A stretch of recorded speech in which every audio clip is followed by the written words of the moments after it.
দেখতে দেখতেই আজ বিজয়া দশমী। দেখো কেমনভাবে দিনগুলো কেটে গেল, বোঝাই গেল না পুজো এলো আর চলে গেল। তোমাদেরও কি ঠিক এরকমটাই মনে হচ্ছে? কি বলো তোমরা? এখানে আছে কলা পাতা, তার সঙ্গে দুব্ব, আর এই যে বাবা নিয়ে এসছে পান। আর এই তো তোমাদেরকে দেখালামই গণেশ ঠাকুর। আর আমাদের প্রত্যেক বছরই দশমীর দিনই গণেশ ঠাকুরকে আনা হয়। তো এই গণেশ ঠাকুরের মুখ দেখে তারপর আমরা বরণ করতে যাই। তো এবারও তার ব্যতিক্রম নয়। এই যে এখানেও কিছু দুব্ব ছোটো পিসে এইমাত্র তুলে আনলো। আর এখানে এটা যেটা আছে এটা তোমাদেরকে আমি যখন খুলবো তখন দেখাবো, ঠিক আছে? এটার মধ্যে প্রচুর মানে অনেক পুরনো কিছু পয়সা আছে আর কি।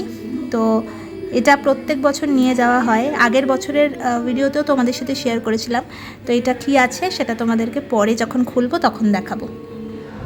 আজকের মেনুটা তোমাদেরকে একবার দেখিয়ে দিই। এখানে রয়েছে ভাত, এইখানে রয়েছে মাটন, এখানে একটু সেদ্ধ মা করেছিল, এখানে রয়েছে একটু পনিরের তরকারি, আর তার সাথে আছে ডাল।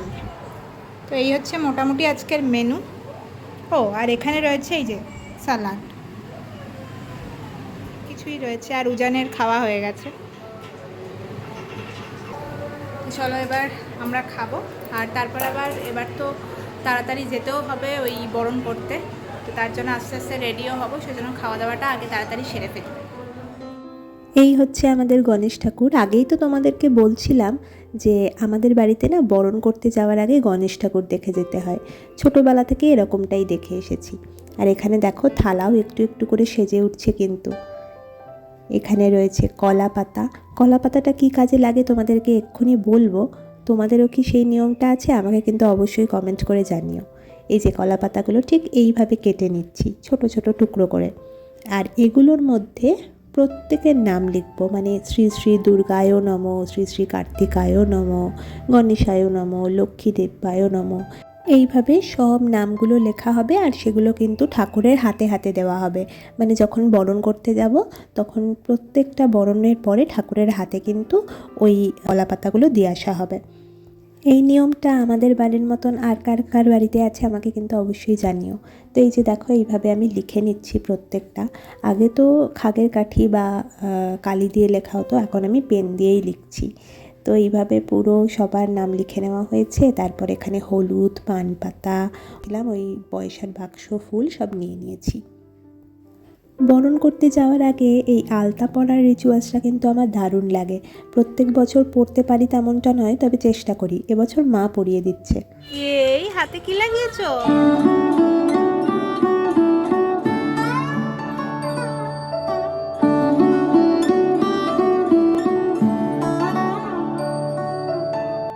উজানের দুষ্টুমি দেখতে দেখতে আমার আলতা পরা তো কমপ্লিট।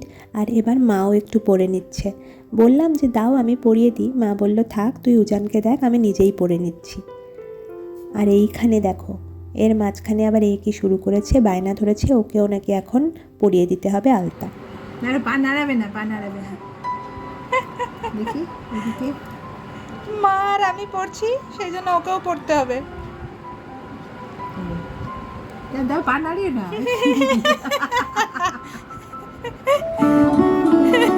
কি করবে? আমাকে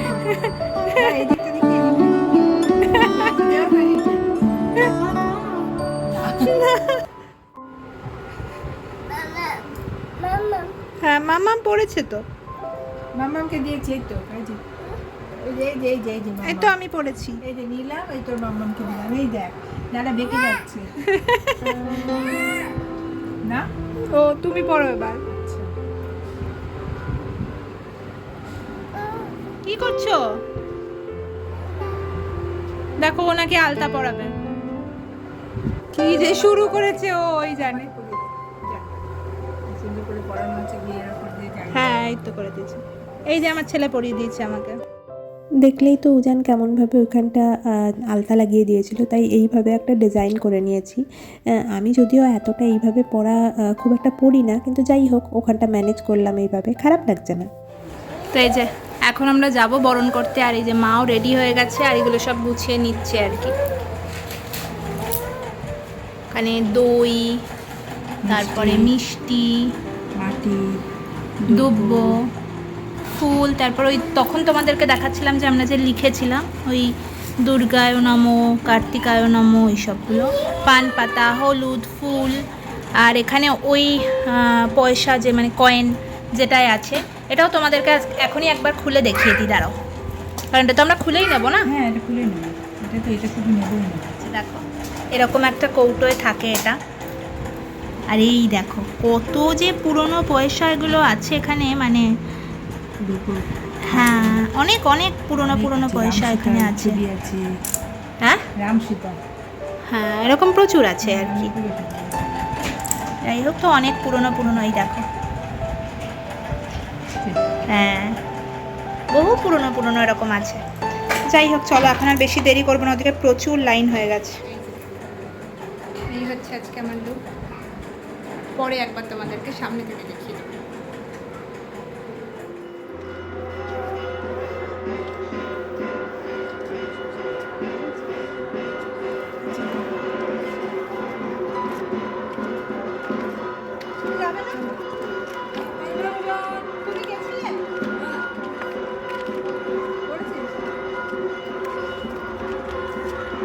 তাড়াতাড়ি তাড়াতাড়ি মাম্মাম, শেষ হয়ে যাবে। দেখেছো তো, সব সময় না আমাকে এইভাবেই বলতে থাকে জানো, খালি বলবে আমি নাকি দেরি করি, লাস্ট মোমেন্টের জন্য সব ফেলে রাখি, আর তারপর নাকি এরকমভাবে দৌড়াদৌড়ি করি। আর ওর এই বলাতে না আমার আরও বেশি টেনশন হয় জানো তো, মনে হয় যদি সত্যিই শেষ হয়ে যায়, যদি কী করব এরকম মনে হতে থাকে। কি বিরক্তিকর ব্যাপার বলো তো এগুলো।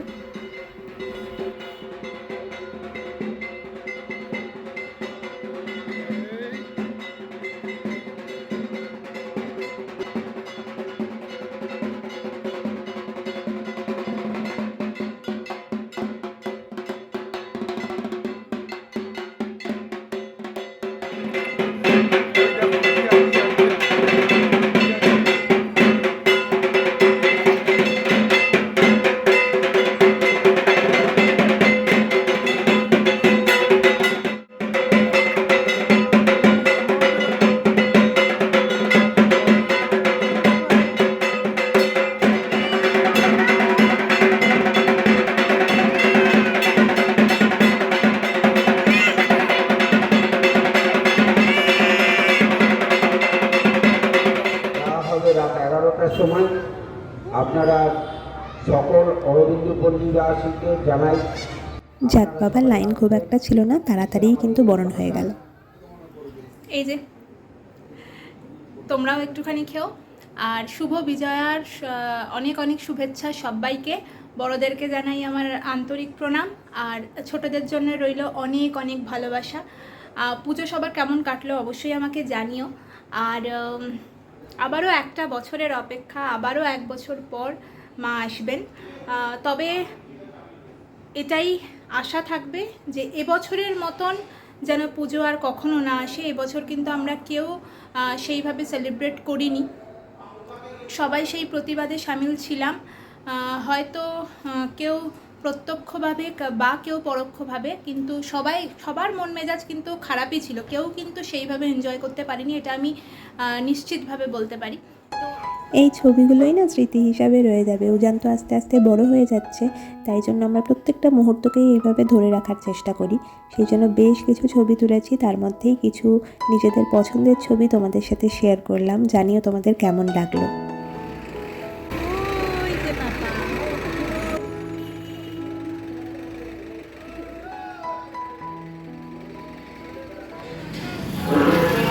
সোম ওখানে গেছে উজানের জন্য একটা ক্যাডবেরি আনতে, অনেক দিন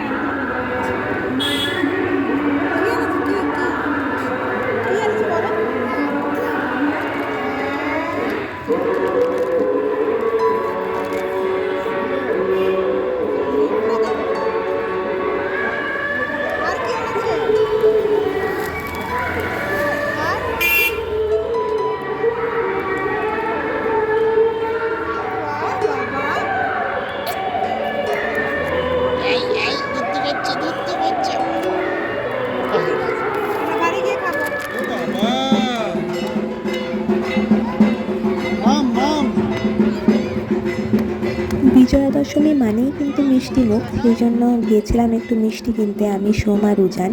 তারপরে মিষ্টিগুলো বাড়িতে রেখে তারপরে এখানে এসেছি, কারণ আজকেই আমাদের পাড়ার বিসর্জনও আছে, মানে ঠাকুরের নিরঞ্জন আছে। আর আজও কিন্তু উজান একটা বেলুন কিনেছে, দেখো সেটা নিয়ে কিন্তু ভীষণ এক্সাইটেড, খুব খুশিও হয়েছে, সেই নিয়েই এখন দৌড়াদৌড়ি চলছে। আর আস্তে আস্তে তো এখানেও প্রতিমা নিরঞ্জনের জন্য সব ব্যবস্থা শুরু হয়ে গেছে, দেখে মন খারাপ লাগে, কিন্তু তবুও ওই প্রত্যেক বছরই তো একটা শেষ থাকতে হয়, শেষ না থাকলে আবার নতুন কিছু শুরু হবে কি করে বলো।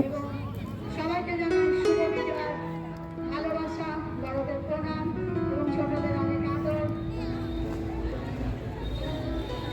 আর এখন আমরা মোটামুটি সবাই এখানেই রয়েছি, মানে মা, বাবা, আমি, উজান, সোম সবাই এখানেই রয়েছি, কারণ আস্তে আস্তে না ওই ঠাকুর বের করা, তারপর ঘোরানো, এগুলো সব চলছে। আসলে প্রত্যেকটা মুহূর্তকেই আরও একটুখানি সময়ের জন্য উপভোগ করতে চাইছি। পুজো তো আবার 1 বছরের অপেক্ষা, বলো, আবার সেই কত দিন ধরে ওয়েট করে থাকতে হবে এই 4 দিনের জন্য। তাই এখানেই একটুখানি বসলাম, আর এই যে আমরা সবাই বসে রয়েছি, অনেকেই রয়েছে পাড়ার লোকজন, আর এই সময়টা সবার সাথে দেখা হয়, কথা হয়, গল্প হয়, তো এটা বেশ ভালো লাগে। প্রত্যেক বছর সব সময় পারি না, কিন্তু এবছর যখন সময় হলো তাই এসেছি। আর এই যে দেখো ঠাকুরকে আস্তে আস্তে বের করে আনা হচ্ছে, ভীষণ মন খারাপ হয় জানো তো এই সময়টা দেখলেই না আমার মেয়েদের কথা মনে হয়, আর খুব কান্না পায় যে সত্যিই তো এই 4টে দিনের জন্য মা আসেন আবার চলে যান। প্রত্যেকটা মেয়ের জীবনও কিন্তু ঠিক এরকমই হয়, তাই না বলো, যে কিছুদিনের জন্য মা বাবার কাছে যাওয়া, আবার সে নিজের জায়গায় ফিরে যায়। তো সেগুলোই ভাবছিলাম, মানে মেয়েদের ওই নিজের বাড়ি, যেখানে বড় হওয়া, সেটা ছেড়ে চলে আসা, সব কিছু মিলিয়ে না এই সময়টা খুব মনে পড়ে। বিশেষ করে বিয়ের পর থেকে এগুলো খুবই মনে হতে শুরু করেছে। আগে তো এইসব নিয়ে এত ভাবতাম না, কিন্তু এখন এগুলো না খুব মনে হয়। তো যাই হোক, ইমোশনাল হয়ে যাই, কিন্তু ওই আর কি, সব কিছুই নিয়মের বেড়াজালে আটকে রয়েছি আমরা সবাই। কিছু ভালো কিছু খারাপ সব মিলিয়েই রয়েছে নিয়মগুলো। সব যে খুব ভালো বলবো না, আবার সবই যে খুব খারাপ তেমনটাও আমার মনে হয় না। তো যাই হোক, এসব আমার মাথায় চলতে থাকে, জানি না তোমাদেরও চলে কি না। আমার যেগুলো মনে হয় সেগুলোই আমি তোমাদের সাথে শেয়ার করি। আর তো এইভাবে আস্তে আস্তে ঠাকুর সব বের করে আনা হচ্ছে, আর আমার মাথায় এইসব চলছে, সঙ্গে কিন্তু উজানের দুষ্টুমিও চলছে মাঝে মাঝে, সেগুলোও দেখছি, সেগুলোও এনজয় করছি।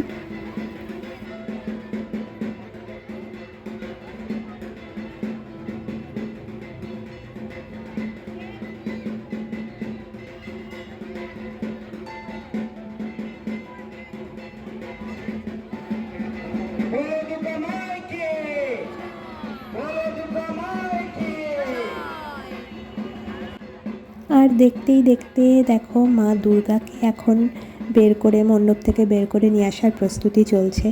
এই সময়টা না কেমন যে লাগে আমি বলে বোঝাতে পারবো না।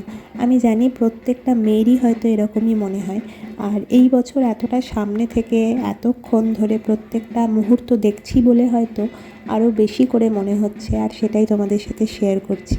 আমি জানি না আমি তোমাদেরকে বোর করছি না কি না, কিন্তু ফিলিংসটা শেয়ার করছি। আসলে কাকেই বা বলবো, এগুলো তো সবাই বুঝবে না, তাই ভাবলাম তোমাদের সাথেই শেয়ার করি। যাই হোক, তো এই যে মাকে বিদায় জানাতে হবে, কারণ মা ফিরে যাবেন তার নিজের বাড়িতে। আবার 1 বছরের অপেক্ষা, আবার 1 বছর পর নতুনভাবে মাকে আমরা আবার বরণ করে নেব, আবার সবাই মিলে হই হুল্লোড় করব। যেমনটা আগেই তোমাদেরকে একবার বললাম যে সব কিছুরই একটা শেষ থাকা দরকার, শেষ থাকলে তবেই আবার নতুন একটা কিছু শুরু হয়। ঠিক সেরকমভাবেই আজকের ভিডিওটাও কিন্তু আমি এখানেই শেষ করব। যদি ভিডিওটায় কিছু ভালো লেগে থাকে তাহলে একটা লাইক করো, কমেন্ট করো, শেয়ার করো, আর চ্যানেলটা যদি এখনও সাবস্ক্রাইব না করে থাকো প্লিজ সাবস্ক্রাইব করে দিয়ে আমার পাশে থেকো। বেল আইকনটা কিন্তু অবশ্যই প্রেস করো, তাহলে সামনে যে ভিডিওগুলো আমি আপলোড করব সব কিছুর নোটিফিকেশান খুব তাড়াতাড়ি তোমাদের কাছে পৌঁছে যাবে, তোমরা খুব তাড়াতাড়ি দেখেও নিতে পারবে। তাহলে আজকের জন্য টাটা, নতুন একটা ভিডিও নিয়ে খুব তাড়াতাড়ি আবার তোমাদের কাছে হাজির হচ্ছি। সবাই খুব খুব ভালো থেকো, সুস্থ থেকো, পরিবারের সঙ্গে থেকো, আর সকলের জন্য রইল শুভ বিজয়ার অনেক অনেক শুভেচ্ছা এবং অভিনন্দন। বড়োদেরকে জানাই আমার প্রণাম, আর ছোটদের জন্য রইল অফুরন্ত ভালোবাসা। সবাই খুব খুব ভালো থেকো, সুস্থ থেকো, আর আগামী দিনগুলো পরিবারের সঙ্গে থেকো। আর এখানেই যে উজানকে দেখো, উজান কিন্তু এবছর থেকেই খুব ভালো করে এনজয় করছে। আমি জানি আগামী বছরগুলো ও আরও অনেক বেশি এনজয় করবে, এবং প্রত্যেকটা মুহূর্ত আমি যেন তোমাদের সাথে এভাবেই শেয়ার করতে পারি, এভাবেই ধরে রাখতে পারি ওর বড় হওয়া অবধি, সেটাই চাইবো। তো যাই হোক, টাটা, সবাই খুব খুব ভালো থেকো।